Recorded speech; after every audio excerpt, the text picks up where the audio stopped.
everyone, and welcome back to the Simple Joy Show.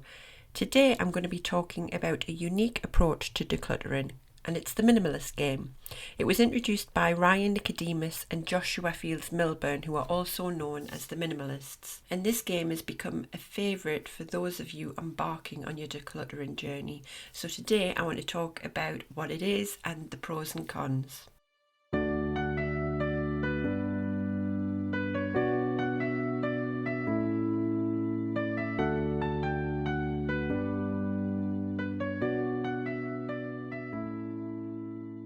This is the Simple Joy Show, the podcast for people who are ready to declutter and simplify their homes and lives to create more space, time, energy and freedom.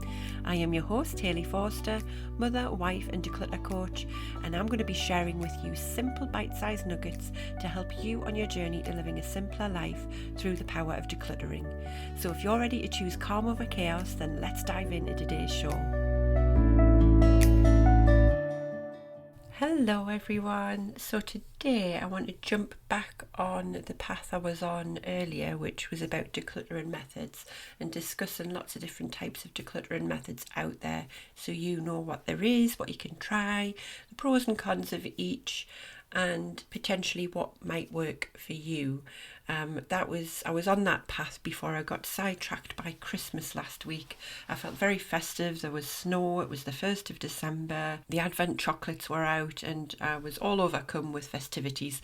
So I interrupted my flow with a special Christmas episode last week talking about slowing down for Christmas and the wonderful, wonderful benefits that gives. Another podcast I have been listening to this week is Beth Kempton's Calm Christmas podcast. I listen to that every year. I think she started it in December 2020. So there's 3 seasons of it. So if you've not listened to it yet, I would really recommend that. She's got just such a calm, relaxing voice, and she speaks of Christmas in such a beautiful way. And I personally like running a bath, putting the podcast on over Christmas with candles and such, and I just love listening to her tips, tricks and ideas, and I find it very, very relaxing. So yeah, I would recommend that if you've not listened to it. But yeah, back on to the decluttering method path that I was on originally, and today I want to talk about the Minimalist Game. So as I mentioned in the intro, it was introduced by Ryan Nicodemus and Joshua Fields Millburn of the Minimalists. And it's a method that basically gamifies the decluttering experience. Now, I'm a massive fan of gamifying things. I think it can make a somewhat daunting, perhaps boring chore for some into something that is really quite enjoyable and motivating as well. And the Minimalist Game, it's a popular decluttering method with lots and lots of people. And if you search up the hashtag #MinsGame on social media, you're going to see loads of people partaking in this game every single day. And what it is that beginning on the first day of a month, the number of things you declutter corresponds to the day of the month. So you declutter 1 item on the first day, 2 items on the second day, 3 on the third, and so on. So by the end of a 31-day month, you're going to have removed nearly 500 items from your home if you play all the way through. Now, as with anything, there are pros and cons to this method. Some of the pros are that you can build up a real gradual approach with this game. It eases you into the decluttering process. It's really manageable at the start. So day 1, 2, 3, super easy. You're only looking for 1, 2, 3 items. So it's a really, really good method for those of you who might feel a bit overwhelmed at first and you're not entirely sure what to get rid of, and the thought of diving into it is a little bit daunting. Switch that to say, right, you just need to get rid of 1 item today, and that makes it so much easier. It's also a really fun and engaging method. So you're turning decluttering into a game, and it adds an element of fun, and it can be really, really motivating, especially if you involve friends or family. So it can be anyone that lives in your house or outside of your home, whoever wants to join you on the journey. You all just join in, keep each other updated about what you've got rid of, maybe send photos to each other about everything that you've managed to declutter that day. and push each other along, and that makes it a really fun and engaging experience.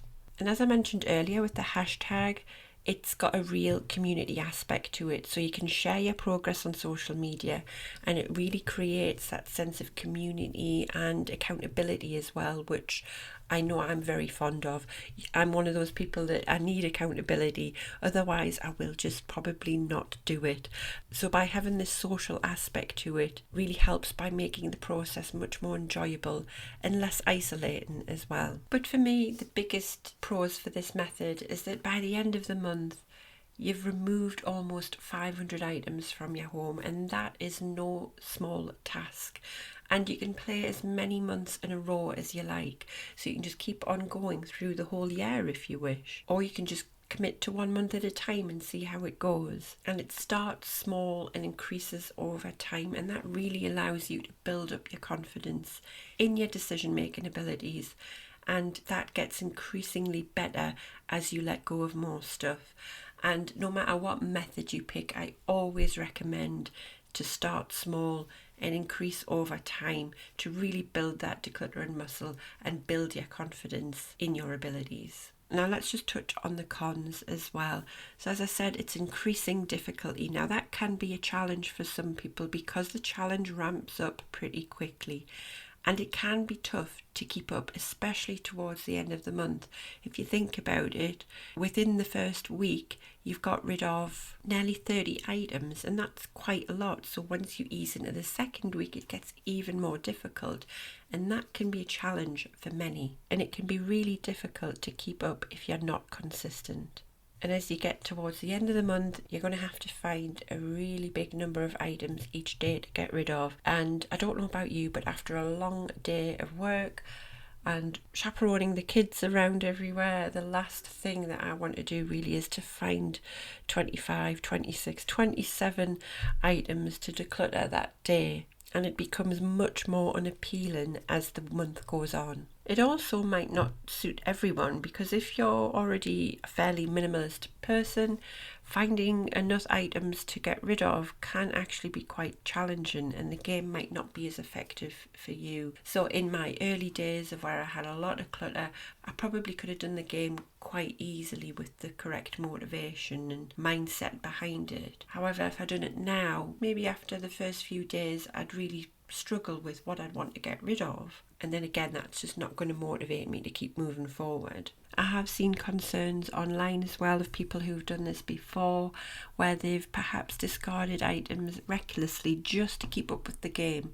And as I say, like gamifying it makes it quite competitive, and you can imagine that if you have a competitive nature, that you might just start getting rid of things that perhaps you don't necessarily want to get rid of, or you should get rid of, and then a week or two down the line you may have that regret and that guilt of wastefulness as well. So for me, I've never personally done this method just because I know fine well that it doesn't fit with my personality type.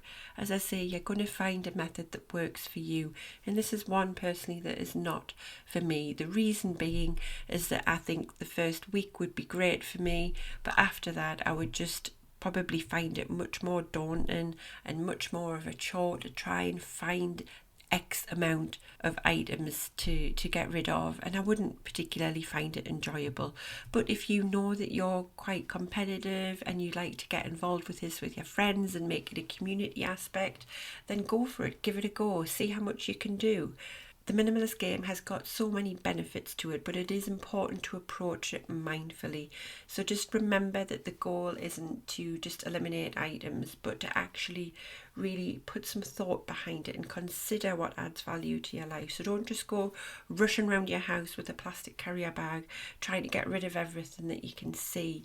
Actually take time and process what you're trying to get rid of, because it's about finding balance between the fun of the game but also the seriousness of actually making it worth your while and making it sustainable, making your decisions mindful and thinking about your belongings, which is what's going to make your decluttering much more consistent and sustainable longer term. So whether you're new to decluttering or you're looking for a new and creative way to boost your decluttering and reduce your possessions, The Minimalist Game does offer a unique approach, but as I'm going to keep on saying, like any method, it's about finding what works best for you in your lifestyle. As I mentioned earlier, if you work long hours, a full-time job, then perhaps the decluttering game isn't for you because you're not going to have that energy and desire to find 30 items to declutter on the 30th of the month. But if your lifestyle makes it easier and more exciting to try this unique approach, then go for it. So I'd love to hear if you have tried the Minimalist Game. What was your experience? Share your stories, come into my Facebook community, the Simple Living Society, and let me know what you found out. Share pictures if you have them. Anything that you shared in the hashtag Mins Game, I would love to see them. So thank you for listening, and remember, in the journey towards minimalism, every step, no matter how small, so even on that day one where you get rid of one thing, it's a step towards a simpler, more intentional life. I'll see you next week. Thank you so much for listening. If you've enjoyed this episode and you'd like to help support the Simple Joy Show further, then please share it with others, post about it on social media, or leave a rating and review. To catch all the latest from me, you can follow me on Instagram at HelloSimpleJoy. Thanks again, and I'll see you next time.